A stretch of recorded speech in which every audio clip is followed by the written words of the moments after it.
Right then, what's this Cole Palmer plan then?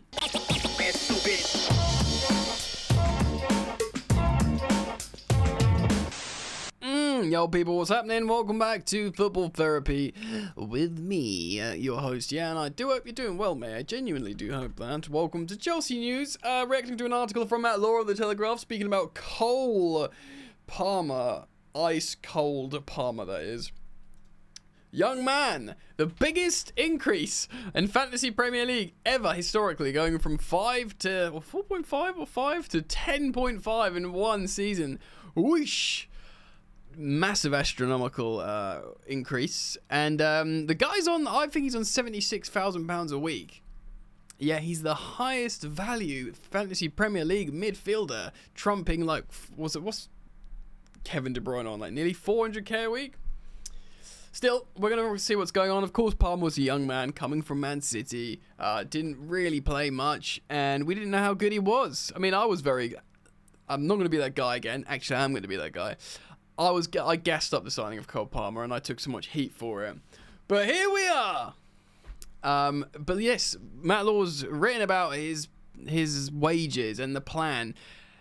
And it's important to talk about this because I have on good authority, well, I say I have, it's been spoken about how actually with this new Chelsea regime, everyone's for sale to a degree, but apparently the club are wanting to build around Cole Palmer for the next 10 years, double figures, decade, which is interesting and, let's be honest, hella positive, well, which is what we can need a bit of, which we need a little bit of right now.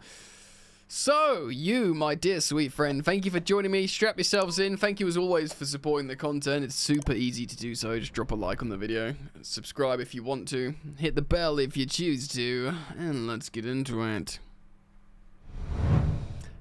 Yes. So I think this will be a positive video amid the dressing room stuff. The Enzo Fernandez drama, which of course I have to cover. We've been covering here. But that's the last that we said of it for this video. I've been, of course, covering it extensively in others, so do consider going to check those out. Right, so Matt Law of the Daily Telegraph writes this. Chelsea will reward Cole Palmer for his superb form and are confident the England international will be at the club for the next 10 years. This is what Law's saying. I ain't saying it. He's saying Chelsea are confident that Cole Palmer will be at Chelsea for the next 10 years. Change gonna come. It's been a long time coming, but I know change gonna come. No more 5 years and out, or not even making 5 years. Would he want that? I hope he would. Look, he's a Man United fan. He ain't gonna go to Man United. He ain't going back to Man City. We don't know what's going on with Man City, by the way. All kinds of stuff going on with Man City. I mean, is he the kind of kid that dreams of going to play for Real Madrid? Of course, he's learning Spanish, which made every single Chelsea fan very, very nervous indeed. But I think they're okay for young talent for the next 10 years in terms of attacking talent.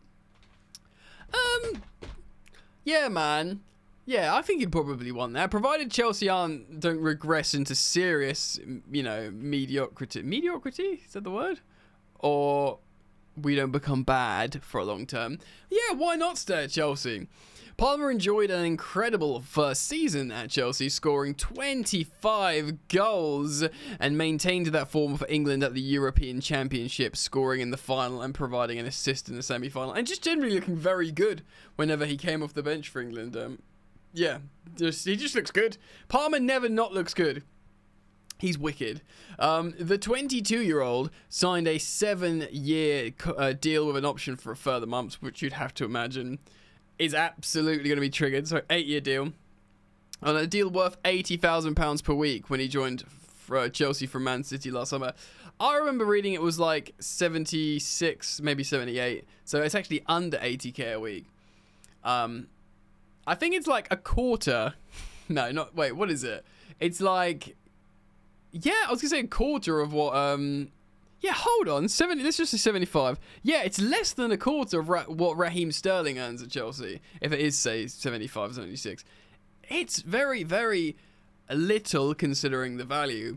And you might be thinking, oh, you know, poor kid. I mean, poor kid. He's got to survive on 80 grand a week. I think he'll be all right. But do you know what I mean? Like, his teammate Raheem Sterling is doing nowhere near the productivity. He's on so much more than him, and he's on these really poor wages for 8 years. Life sentence, mate.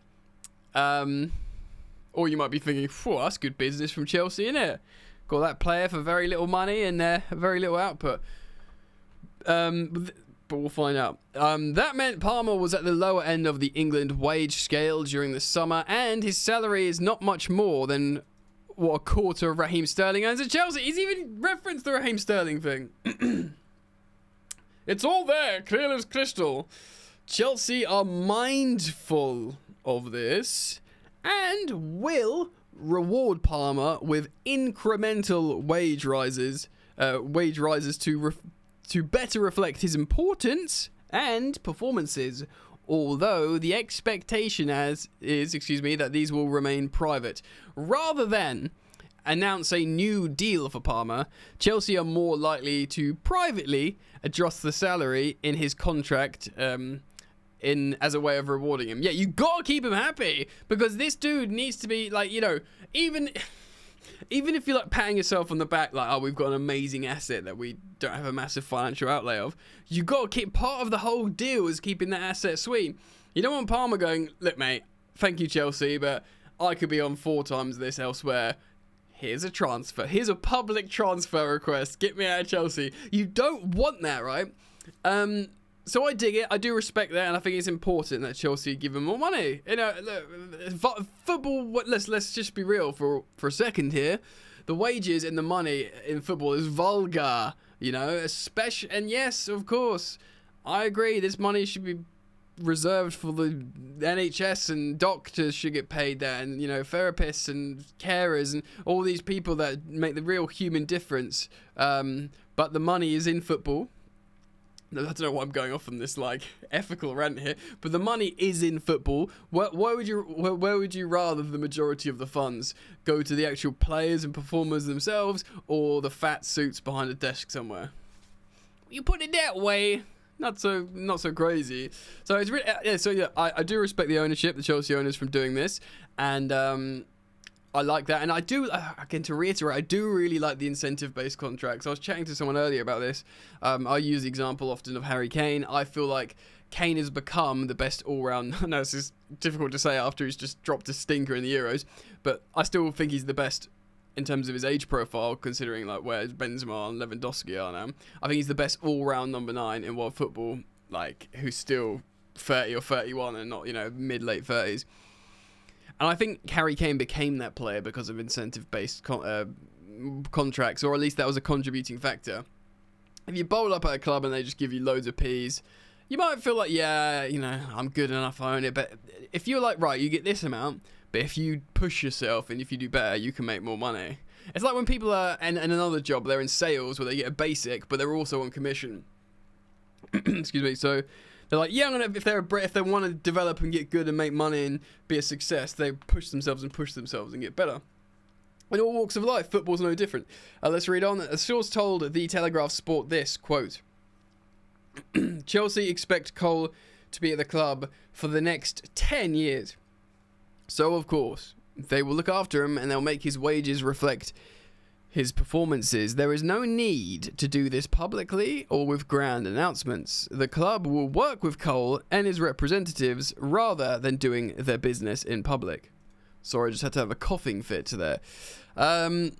Chelsea are optimistic that Palmer can maintain and even improve his form last season under new head coach Enzo Maresca. Can I just ask you guys this on all of a sudden? Because this is a conversation I've been having with a lot of my friends about Fantasy Premier League. Of course, we all knew he was going to have a cost increase because he was just way too good value. But to go to 10.5 million, which is incredibly expensive on Fantasy Premier League, I actually think, I've got a feeling, he suits Pochettino's football better. That sort of creative, go laissez-faire, go do what you want. And because Maresca isn't going to do that, I have a feeling that he won't have the same level of productivity. I think he'll improve as a player, he'll develop, he's still young. but I feel like the success and offensive productivity might be spread across the team more systemically rather than being like vibes and Cole Palmer. So with the price increase on fantasy football and the style of football becoming more formulaic and systemic, I wonder if you will see the same numbers from him for both fantasy football perspective and as a Chelsea fan, you know, bragging rights. We've got Palmer, he scores loads of goals and makes loads of assists. I mean, I hope he does, but I just, you know, my inkling at the moment is that it won't happen. Palmer will not be among the group of players who fly to America on Monday for Chelsea's pre-season tour, with the attacking midfielder not due to report back until next month. Of course, it's because he went all the way in the Euros. Conor Gallagher also has some time off following his international duty with England, and his future remains unresolved. So, a little bit on Conor Gallagher now. Let me know what you think about Cole Palmer. I mean, for me, it's just a nice positive story that he will be looked after and his wages will be reflected, and it's almost nice that it's getting briefed. Like, yeah, Chelsea made an amazing acquisition, low transfer fee, relative low, 40 million, really low wages, and they've got an absolute diamond here, but they're not knobheads. They're going to pay him well enough, so that's good. So Conor Gallagher, this is going to be until the season until the transfer window closes. This will be up in your face until there's a resolution one way or another. So Atletico Madrid have held more talks over Gallagher in recent days and have so far shown a greater interest than Tottenham Hotspur. As a Chelsea fan and as a fan of Conor Gallagher, personally, I would much rather him go to Atletico Madrid than Tottenham Hotspur, and I think he would suit them really well. But the Spaniards are yet to make a bid for Gallagher, and there is scepticism over whether or not they could get even close to Chelsea's 50 million valuation. I think they did an informal $20 million, which is like 18 million pounds, which, yeah, you laugh them out of town. They probably see, like, you know, not a striker, like a sort of functional midfielder with a 12 months left on this deal. And they're like, probably test it with 18 million quid. But yeah, that's not even half. That's significantly off half of what Chelsea want. That's nearly down to a third. What would Chelsea accept for Conor Gallagher? I think we'd actually lower our asking price to a foreign club over Aston Villa and Tottenham, personally. So I kind of do think that, but 30 million is too low. 30, like, I have a feeling they'd accept 40 million. 40 million pounds, maybe plus add-ons, I don't know. But because Mason Mount went for 55, but they'll probably know that it's not like Mason set the world alight at United, and you know, there'll probably be an idea that Gallagher's not wanted at Chelsea. I'd be very interested to see what would happen if Atletico Madrid waived 35 million pounds under Chelsea's nose and say plus like add-ons, 5 million add-ons, but like, you know, not really easily achieved. I don't know, just because, like, you know, the whole pure profit thing immediately, if Maresca says, yeah, I like Conor, but I'm not going to start him, it makes you think, doesn't it? Sources believe the likelihood of Atletico Madrid being able to come up with a financial package that would tempt Chelsea and Gallagher as being slim at this stage. Well, even Gallagher as well. I thought they'd give him the appropriate wages. Tottenham do remain interested in Conor Gallagher, but are yet to make a move for him this summer, while Villa, of course, have turned their attention to other top targets. Of course, it looks like they've signed Amadou Onana. After accepting the Chelsea Academy graduate was unlikely to join them. Why was he unlikely to join Villa, though? Interesting. Chelsea still want a star striker and a right-footed winger, but are willing to see how the market reacts to some other moves made by other clubs.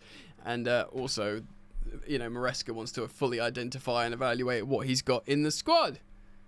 Yeah, man. Oh, I mean, apart from the Conor Gallagher going, that, you know, it's generally positive stuff, you know. So let me know what you think there. I'm going to leave it with you guys. Of course, keep it locked to Football Therapy. I will update you guys on all the stories as they come, giving you my thoughts on it. So do subscribe if you want to, hit the bell if you choose to, and I will see you back here very soon, hopefully. Peace.